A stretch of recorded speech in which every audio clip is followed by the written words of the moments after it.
After more than a decade in early access, 7 Days to Die finally hit its 1.0 release in 2024, and just a few months later, we're already at version 2.0, which is in beta. But after 10 years, is this zombie survival sim worth investing in? I'm not just talking about your money, I'm talking about your time, and most importantly, your patience. Because 7 Days to Die is not for the faint of heart, and I found that out the hard way.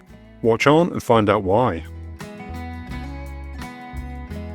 Before this 2.0 beta on PS5, I had never played 7 Days to Die. This was my introduction, and it was brutal.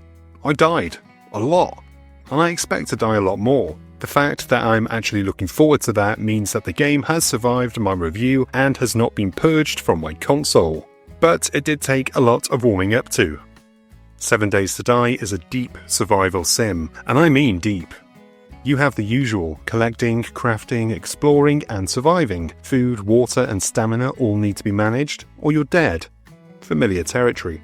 But here's the hook. You're not just building a base to sleep in, you are building a fortress. Because every 7 days the Blood Moon rises and the zombie horde is unleashed with the single goal of finding you and tearing you apart. This is where the game shifts from a survival sim into a frantic tower defense. You have exactly 7 days to gather, build, craft traps, and build your arsenal. How you do it is completely up to you.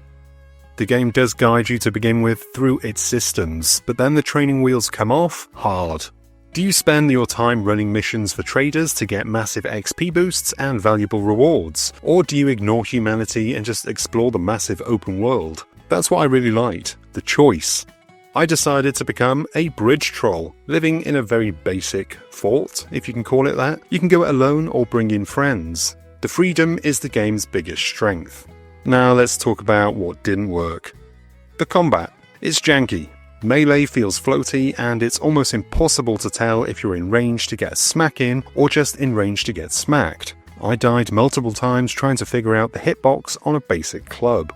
Guns are better but still feel stiff, and graphically, well, this is a 10-year-old game. They've done what they can and it looks decent enough, but what really took me out of the game wasn't the textures. It was the game glitching, me getting stuck in a corner, and then eventually beaten to a pulp and having my arse munched. Normally a very pleasant experience, but in this context, just annoying. Since this is for the 2.0 Storms Brewing update, what does 2.0 actually add? For returning players, it introduces a new biome, progression system, dangerous weather storms, new special zombies, and a ton of new locations to explore. For a new player like me, it just means there are even more creative and horrifying ways to die.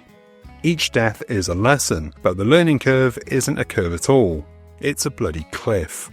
This is not a game where you can go in for an hour and get it. It's a massive time investment. The beauty is, you can control the pace. When you start your world, you can set the in-game days to be 10 minutes long, or 2 hours. This means you can face the first horde in just a couple of hours of play, or give yourself a real-world week to prepare. I'm not scoring this because it's a paid beta on console. What I will say is this: 7 Days to Die 2.0 is fun and frustrating in equal measure. It has an incredibly compelling survival loop buried under a decade of jank. If you have patience, a high tolerance for failure, and ideally a few friends to die with, this is one of the deepest survival sims on the market. And that is the end of this video. Thank you very much for watching. I hope you enjoyed it. Here's more stuff to watch.